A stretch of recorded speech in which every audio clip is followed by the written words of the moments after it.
I don't have a massive property, just 800 square meters, but this little patch has been growing for around about 3 years. Now I'm starting something new, a real push towards self-sufficient living. And in this video, I'll show you exactly what I'm starting with. First, I've got to check these bananas, see how ready they are. And in this video, I'll show you exactly what I'm starting with, what's growing, what needs work, and how this backyard is going to support a better way of living. So let's start with the food forest. It runs along my north fence, and it's been growing for around about 2 years. It was a bit of a late addition to the garden. If you're not familiar with the idea, a food forest is a place that mimics nature. The real magic happens back here, yes, the heart of the garden, the food forest. This is where everything, all the biodiversity that moves out into the garden, helping to protect the rest of the space from pests and diseases, providing awesome habitat in the process. It's a self-propelling system that grows and builds over time. And what it does is, as it regenerates and starts producing more and more food, it takes less and less work. And again, being the heart of the garden, taking care of the rest of the garden and producing food at the same time. Now, we do introduce native species that are indigenous to your area, so you get the right type of insect life coming in here, and also flowers and different things for the birds and insects to feed on. And in this food forest, I have a mango, I've got a guava, I've got a banana, I've got things such as lemon myrtle, I've got a macadamia. These small trees actually start and build and create a canopy. Now, one of my favorites, if I was to start all over again to create a quick canopy, would have to be the mulberry. It just grows like crazy, and you can plant straight underneath it and run vines up it within about a year or less. Probably one of the easiest would be the banana, and it's at the back there, growing right next to the septic, so it gets plenty of food that comes out and leaches out in the rain. And we also throw all our scraps and different sticks and twigs and everything around it and keep it really well mulched. Gotta love the banana, as you saw right at the beginning of the video. Those bananas aren't too far off getting ready, and man, you get a lot from a bunch.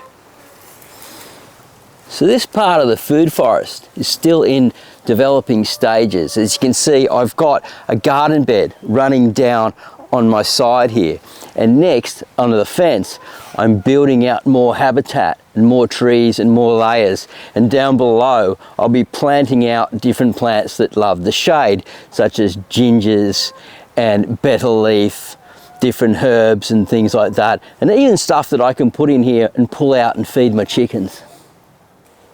So I like to link all my gardens together. So all the microbiology, all the worms, all the insects, all the bird, all the wildlife work together to create a balance. Now this garden is really going to be a summer garden. It was actually where the chicken coop was, so it's very fertile. I'm slowly adding a bit of compost and it will take off and boom. Once we set up this garden down the back and build on the heart here, and it will create more insect life and biodiversity, it'll protect this garden, and it'll actually essentially become a front layer, like a small short canopy of a forest that goes like this.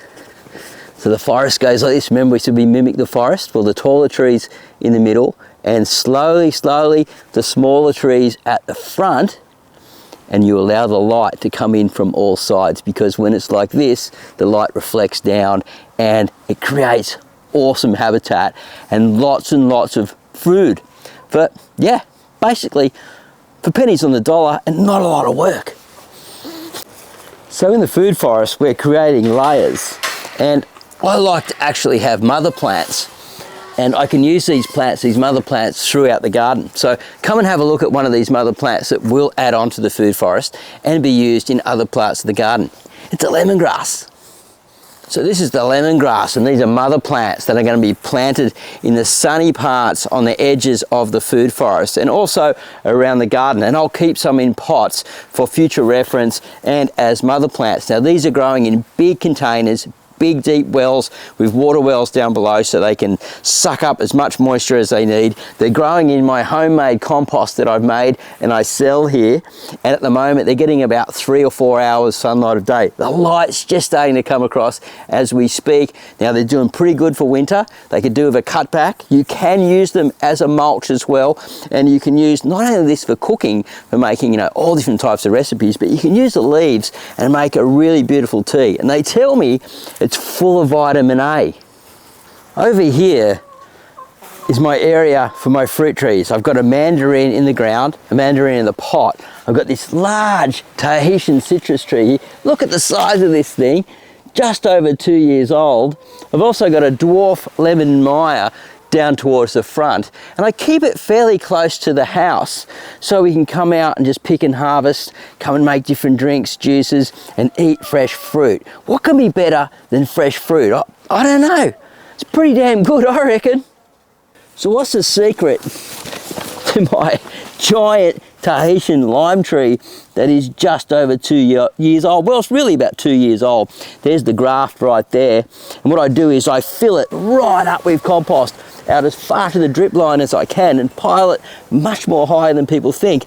And when it's raining a lot, I put a lot of mulch around as well. Now the chickens come and spread it out a little bit, but that's okay. But also the worms and all that soil life actually drag it back down into the subsoil profile and take all the nutrients down to the root system, and I'm building beautiful soil down below. And also, look, it was right next to the chicken coop. So this baby, she's pumping and will do so for years to come. So any part of a self-sufficient garden needs raised beds, and these raised beds are actually planted with legumes at the moment and a little bit of lettuce. I'm going to plant it out a little bit more. So we've got peas, dwarf beans and some lettuce, and I'm trying to grow a tomato, but it's just a little bit cold. But really we need to have these beds for our annuals. This is a place we can run trials where we can create vertical gardens, and we can turn it over and rotate different crops throughout the seasons that suit you. Hey, and here, me, considering the middle of winter, it's not too bad. This is the most important part of the garden. At times I can have close to 3 square meters of compost in here connected to worm farms. So I sell this compost locally in bags, 30-litre bags, for around about $15 a bag. Bit cheaper if you buy bulk, and I use it throughout the garden.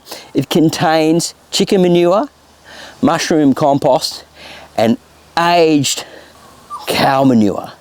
This stuff is absolutely brilliant, and it contains all the nutrients that it's needed.